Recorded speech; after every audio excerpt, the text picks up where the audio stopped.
నమస్తే, welcome to our channel. నేను మీ పద్మావతి. ఈరోజు మనతో పాటు ప్రముఖ ఆధ్యాత్మికవేత్త మరియు వాస్తు జ్యోతిష పండితులు శేషగిరిరావు గారు ఉన్నారు. మరి ఆయనతో మాట్లాడి మరిన్ని విషయాలు తెలుసుకుందాం. మీరు కూడా చూసేయండి. నమస్కారం గురువుగారు. గురువుగారు, వసంత పంచమి ఫిబ్రవరి 2వ తేదీన వచ్చింది. అయితే ఈ వసంత పంచమి అనగానే ప్రతి ఒక్కరికి కూడా గుర్తుకొచ్చేది చిన్న పిల్లలు ఎవరైతే ఉంటారో వారికి విద్యాభ్యాసం చేయించడం అనేది మొదలు పెడతారు.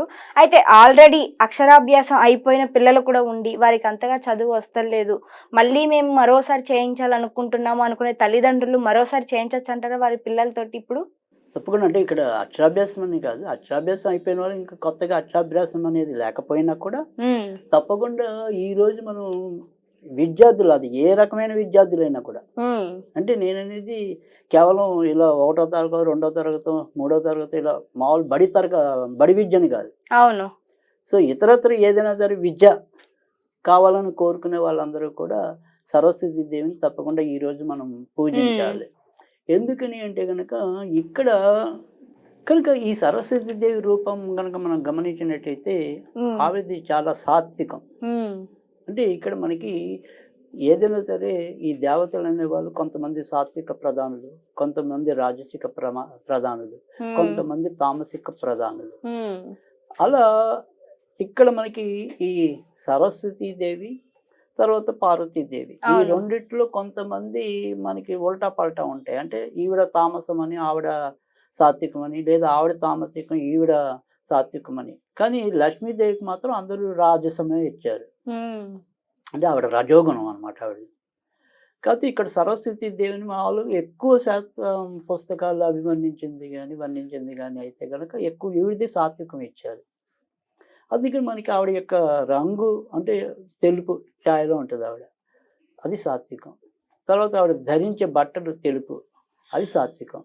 ఆవిడ యొక్క వాహనం శ్వేతవర్ణం హంస.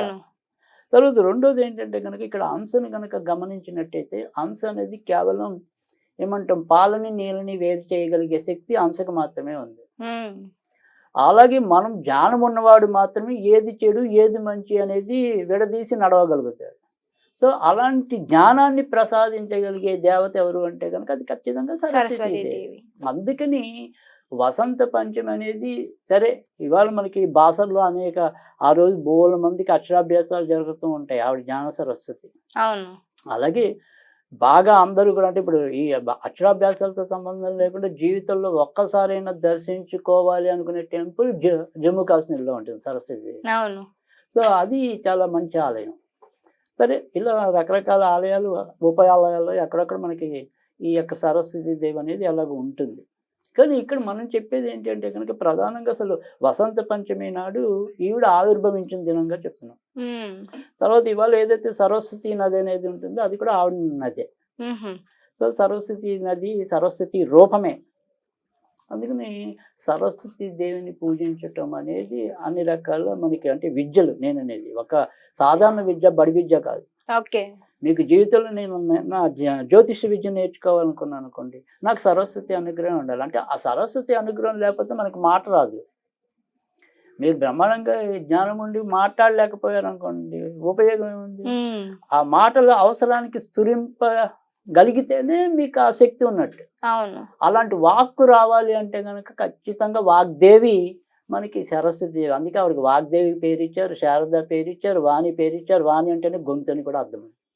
సో మన వాణి విప్పాలి అంటే కనుక ఆవిడ అనుగ్రహం కావాల్సిందే. సో అందుకని ఇక్కడ ఈ సరస్వతి దేవిని మనం ఖచ్చితంగా పూజించి తీరాలి. మనం ఒక పిల్లల అక్షరాభ్యాసాలని కాదు, మీరు చెప్పినట్టు. కాకపోతే ఏంటంటే మన పిల్లలు మన ఇంట్లో వెనకబడుతున్నారు చదువుల్లో, లేదు వాళ్ళకి సరైన ఆకర్షణ వాటి మీద లేకపోవటం, విద్య మీద. అలాంటి దాని నుంచి బయటికి రావడానికి సరస్వతి దేవిని పూజించాలి. ఇందాక మనం చెప్పుకున్నట్టు అన్ని రకాల జ్ఞానం కావాలి అన్నా కూడా సరస్వతి దేవి అనుగ్రహమే కావాలి. కనుక మీరు సరస్వతిని పూజించటం అనేది ఖచ్చితంగా మన హిందూ ధర్మంలో ప్రధానమైన ఒకటి. విఘ్నాలు లేకుండా విఘ్నేశ్వరుని పూజించాలి, జ్ఞానం కలగడానికి సరస్వతిని పూజించాలి, మరి మొత్తం బాగుండటానికి చండీదేవిని కానీ వెంకటేశ్వరుని కానీ పూజించాలి. అందుకని ఈ నలుగురు కూడా ప్రధానమైన దేవుళ్ళుగా అందరూ కూడా అభిమన్యిస్తారు. ఇంకా రకరకాల ఆంజనేయుడు, శివుడు, కాలభైరుడు ఇవన్నీ వస్తాయి తర్వాత. కానీ మామూలుగా మనకి అనాదిగా ఉన్న వాళ్ళైతే కనుక, అనాదిగా ఎక్కువ మందికి తెలిసిన వాళ్ళైతే కనుక ఈ నలుగురు 4 రకాల శక్తులుగా మనకు సహాయపడుతున్నారు. అంటే ఒక మనిషికి పిరికితనం వాటిల్లుతున్నప్పుడు ఆంజనేయుడే గుర్తుకొస్తాడు. ఒక మనిషికి ఏదైనా సరే కష్టాల్లో కొనిమిట్టాడుతున్నప్పుడు వెంకటేశ్వర స్వామి గుర్తుకొస్తాడు. సో ఒక చదువు కావాలనుకున్నప్పుడు సరస్వతిదేవి గుర్తుకొస్తుంది. ఒక విఘ్నాలు కలుగుతున్నప్పుడు విఘ్నేశ్వరుడే గుర్తుకొస్తాడు. సో మరి మిగతా దేవుళ్ళ లక్ష్యాలు అవన్నీ ఉన్నప్పటికీ కూడా వీళ్ళందరూ మన ఏమంటాం రక్తంలోంచి తీసేయలేని వాళ్ళు వీళ్ళంతా మన యొక్క సంప్రదాయంలో. సో కనుక సరస్వతి దేవిని వసంత పంచమి నాడు ఆవిర్భవించింది కాబట్టి ఆ రకంగా పూజించాలి. అలాగే ఇదే రోజు శ్రీ పంచమని కూడా కొంతమంది చేస్తారు, ముఖ్యంగా వైష్ణవులు. సో ఈరోజు మనం సరస్వతి దేవిని ఎంత పూజిస్తామో విష్ణువుని కూడా అంతే పూజించాలి. అది కూడా లక్ష్మీ సహిత విష్ణుమూర్తిని పూజించాలి. అప్పుడు మనకి సంపదలు వృద్ధి చెందుతాయి. అంటే ఈవిడ పూజిస్తే మీకు జ్ఞానం వృద్ధి చెందుతుంది, అక్కడ లక్ష్మీ విష్ణువుని పూజిస్తే సంపదలు వృద్ధి చెందుతాయి. అంటే జ్ఞానము వస్తుంది, సంపద వస్తుంది. కనుక ఈ రకంగా వీళ్ళిద్దరిని కూడా ఈ రోజు మనం పూజించాలి. ఇక్కడ సరస్వతి దేవిని మనం పూజించినప్పుడు ఆవిడికి తేనె నివేదన చేయాలి. తేనె మనం మామూలుగా ఎప్పట్లాగానే పూజ ఏదైతే ఉంటుందో శ్రీ సూక్తం ప్రకారం పూజ చేసేసుకుని తేనె నివేదన చేయాలి, లేదా పెరుగన్నం నివేదన చేయాలి. ఈ పెరుగన్నం కానీ తేనె కానీ ఈవిడికి కూడా నివేదన చేయాలి. ముఖ్యంగా రాహుతో సమస్యలు జాతకంలో ఖచ్చితంగా వాళ్ళు సరస్వతిని కానీ దుర్గాదేవిని కానీ పూజించాలి. తర్వాత ఈ తెలుపు రంగు లేదా పసుపు రంగు దుస్తులు ధరించి పూజించినట్టయితే కనుక మరింత శీఘ్ర ఫలితాలు లభించడం అనేది ఉంటుంది. తర్వాత ఇక్కడ మళ్ళీ మనం ఏదైనా మంత్రంగా స్వీకరించాలనుకుంటే కనుక ఓం హ్రీం శ్రీం హైం సరస్వతీ దేవ్యే నమః, ఓం శ్రీం హ్రీం హైం సరస్వత్యే నమః అనేది ప్రధానమైన మంత్రం. దీన్ని మనం శక్తి కొద్ది జపించడం అనేది, లేదా సరస్వతి కవచం అని ఉంటుంది, అది నిత్యం ఒకసారి చదువుకున్నా కూడా మనకి అన్ని రకాల ఇబ్బందులు తొలగుతాయి. తర్వాత రెండోది ఏంటంటే పాపం విద్యార్థులు ఇలా పెద్ద పెద్ద వాళ్ళు ఏమీ చేయలేరు అనుకున్నా కూడా ఈ బుధవారాల పూట సరస్వతీ దేవి దగ్గర కొద్దిగా పొంగల్ అనేది చాలా మందికి చేయడం వస్తుంది. ఆ పొంగల్లో కొద్దిగా పెసలేసి ఉడికించాలి. అంటే పెసరపప్పు అంటాం కదా, ఆ పెసరపప్పు వేసి ఉడికిచ్చి కొన్ని బుధవారాలు కనుక ఇలా సరస్వతి దేవికి నివేదన చేస్తే తప్పకుండా వాళ్ళు విద్యలో రాణించగలగటం అనేది ఉంటుంది. అది కూడా నేను అనేక మంది నా క్లయింట్స్కి కూడా ఇది బుధవారాల పూట ఈ పెసర పొంగల్ నివేదన చేసి మంచి ఫలితాలు బోలెడు మందికి ఆపాదించబడ్డాయి.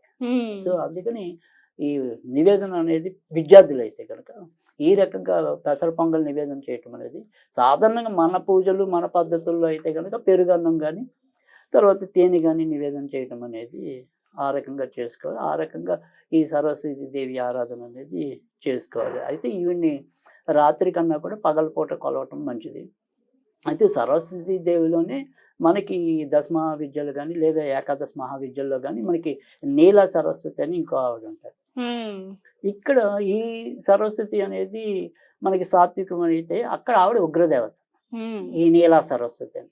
అలా కొంతమంది నీలా సరస్వతి దేవిని కూడా చదువుల కోసం ఇతర విద్యల కోసం ఆరాధించడం అనేది ఉంటుంది. అయితే ఈవిడ్ని తెల్ల పూలతో ఆరాధిస్తే మంచిది, తెల్ల పువ్వులు. అదే ఒకవేళ మీరు నీలా సరస్వతిగా కొలవాలి అనుకుంటే కనుక ఆవిడకి నీలం పువ్వులు ఉండాలి. సో అలా నీలం పువ్వులు దొరకనప్పుడు మాత్రమే తెల్ల పువ్వులు వాడుకోవాలి. అది ఓం హ్రీం ఓం హ్రీం త్రీం తారా నీల సరస్వత్యై నమః, ఓం హ్రీం త్రీం తారా నీల సరస్వత్యై నమః అని చెప్పి నీలా సరస్వతి దేవి మంత్రం. ఆ నీలా సరస్వతి దేవి ఆరాధన చేసినా లేదా ఈ సరస్వతి ఆరాధన చేసినా మన వాక్కు ఫలించడం అనేది, ఆ వాక్కు ఎప్పుడు ఉపయోగించాలో అప్పుడు ఉపయోగించగలగటం. సో చదువు ఎంత ముఖ్యమో దానికి ఆ స్కిల్స్ అంటే వ్యక్తీకరణ కూడా చాలా ముఖ్యం. సో అందుకని అటు వ్యక్తీకరణ కావాలనుకున్నా విద్య కావాలనుకున్నా ఖచ్చితంగా మీరు సరస్వతి దేవిని పూజించాలి. ఆ రకంగా మీరు ఇందాక నేను చెప్పిన పద్ధతుల్లో కనుక ఆరాధించినట్టయితే ముఖ్యంగా వసంత పంచమి మటుకు మనం ఏ ధ్యానం కావాలనుకున్నా ఆ రోజున మటుకు మర్చిపోవద్దు. కనీసం ఆ ఒక్కరోజైనా ఆవిడ యొక్క ఆరాధన మనం చేసుకోవాలని నా మనస్ఫూర్తి ఆకాంక్ష. నిజంగా గురుగారు మీరు చెప్పింది కూడా ప్రతి ఒక్కరికి విద్య అనేది అవసరం. మరి ఆ విద్య అందరికీ రావాలి, సరస్వతీదేవి కరుణించాలి అంటే ఆ మాత్రం అమ్మవారిని వేడుకోవడంలో తప్పేం లేదు. పూజా విధానంలో కావచ్చు, ఆమెని మనం ఏ విధంగా అయితే ఆరాధిస్తామో అమ్మవారి అనుగ్రహం కూడా మనకు అదే విధంగా ఉంటుంది. మీరు చెప్పినట్టు నిజంగా చాలా చక్కగా వివరించారు గురుగారు. ధన్యవాదాలు.